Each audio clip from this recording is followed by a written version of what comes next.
Consume the water that the hair has boiled in. It will give you power, not in your body, but in your spirit, was the only instruction Madame Bola got.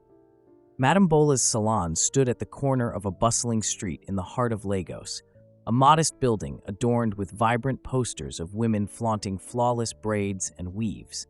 The scent of hair products and the soft hum of chit-chat filled the air, making her salon a popular gathering spot for women.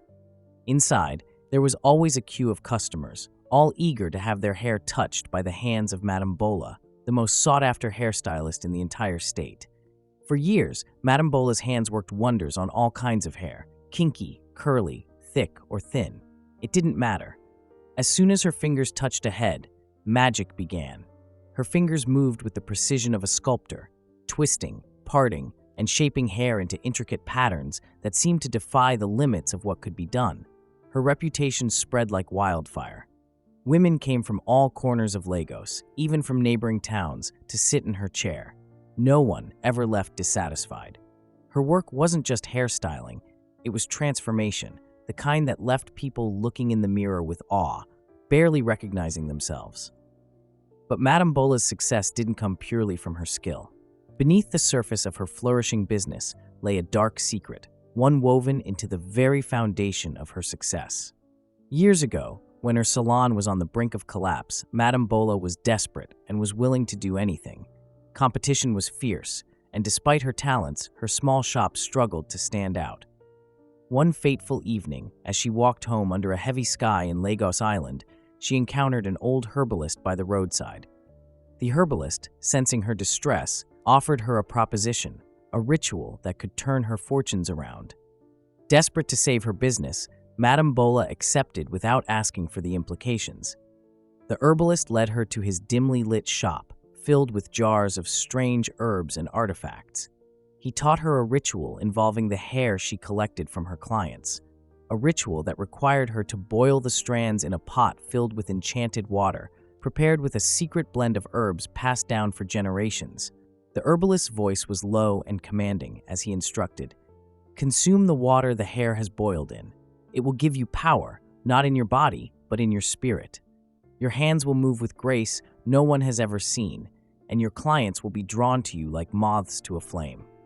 She hesitated, the idea revolting to her, but the fear of failure was greater.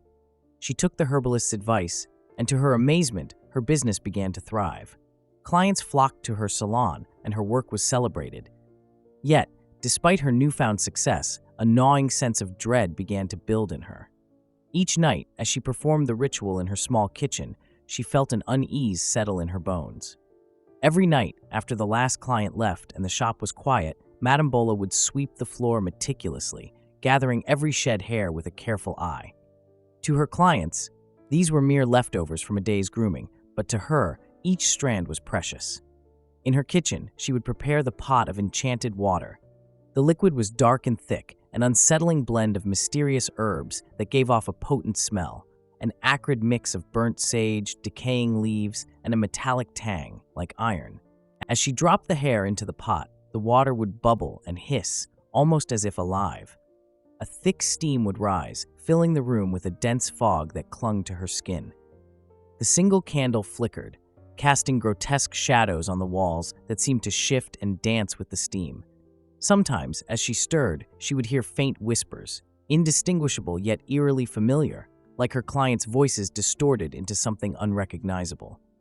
She would glance over her shoulder, her heart racing, but the kitchen was always empty. The shadows, however, seemed to pulse with an otherworldly life. She felt a chill run down her spine, but she forced herself to continue. She had to. The power was in the water, the herbalist had said. The ritual was key to her success. Despite her growing fame, Madame Bola began to question the price she was paying. There were moments when she stood over the pot, her hand trembling as she held the hair above the bubbling water. The memories of her early days as a stylist, full of hope and genuine passion, flashed through her mind. "What have I become?" she would whisper to herself, her eyes darting to the dark corners of the room where shadows seemed to leer at her. But each time, the fear of losing everything, the clients, the admiration, the money, would overpower her doubts. She would drop the hair into the pot, and the ritual would continue. Then came the day when Bisi, a beautiful woman in her early 30s with thick, natural hair that cascaded down her back, walked into the salon. Bisi was more than a regular customer. She was someone with her knowledge of spiritual practices. She had heard whispers of Madame Bola's uncanny rise to fame and had come to test her suspicions. As she took her seat, Bisi smiled warmly. "Madame Bola, I need your magic today. I'm going to a wedding and must be the center of attention," she said with a playful grin. Madame Bola chuckled, though unease settled in her chest. "You know I always deliver, Bisi. By the time I'm done, they'll be asking if you're the bride." The styling went as usual, Madame Bola's hands moving with their usual grace, but something felt different. Bisi seemed to be watching her too closely.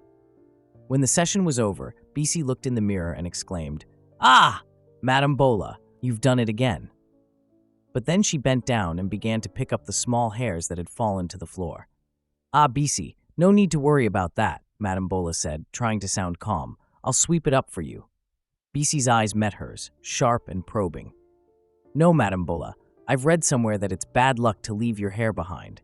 I always like to keep it, just in case." A chill ran through Madame Bola's spine. Her voice trembled slightly. "Please, Bisi, leave it. You must leave it." Bisi's gaze held hers for a moment, filled with a knowing intensity. "What's wrong, Madame Bola? It's just my hair."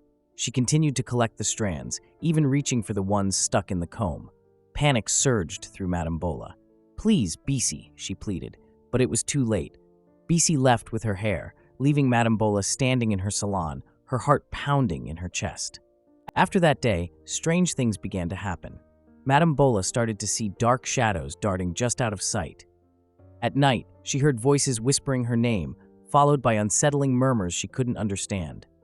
Her dreams turned to nightmares, visions of hair wrapping around her throat, pulling her into darkness, or clients' faces twisted in agony, their eyes hollow and accusing. Her hands, once so nimble, began to feel heavy and ache, the pain growing worse with each passing day. The skin around her fingers became tender, swelling slightly at first, then more aggressively until they were nearly double their size. She would catch her breath, staring at her hands in horror, feeling something writhing beneath the surface. The whispers in the night became louder, more insistent, and she could feel something watching her, always watching. In a desperate bid for answers, Madame Bola sought out the herbalist who had set her on this dark path. She found him in his remote, shadowed shop, his face hidden under a hood. She demanded to know what was happening, her voice breaking with fear. "Baba, please. A customer took her hair. She took it, and now things are going wrong. I can't live like this. Help me," she begged, tears streaming down her face. The herbalist looked at her with cold, indifferent eyes. "I warned you," he said in a low, almost bored tone. "No one must take their hair from your shop. You've played with forces you don't understand, Madame Bola. The spirits are restless, and they are angry." "But you must know a way to stop it," she cried. He shook his head slowly. "There is no remedy. The debt must be paid." As he spoke, the air around her grew colder, and dark shadows seemed to stretch out from the corners of the room, creeping closer. She stumbled back, realizing too late the depth of her mistake. That night, the pain in her hands became unbearable. Her fingers swelled grotesquely, splitting open as something moved beneath her skin. Maggots began to crawl out, writhing and squirming, consuming her flesh from the inside. She screamed in agony, but no one could help her. The doctors were baffled, and no medicine worked. The whispers turned to wails, and her body deteriorated as her once glorious hands became a source of unimaginable suffering. Her salon, once filled with laughter and life, became abandoned, shrouded in darkness. The women who had once flocked to her for her magic stopped coming, and her name faded into obscurity. She died alone, her body ravaged, her soul consumed by the very magic she had wielded. Her story became a cautionary tale whispered among the people, a warning about the dangers of desperation and the consequences of tampering with dark forces. If you enjoyed this tale of supernatural suspense and caution, please like, share, and subscribe for more stories that explore the boundaries between the seen and unseen. Until next time, stay curious, stay aware, and be mindful of the choices that shape your fate.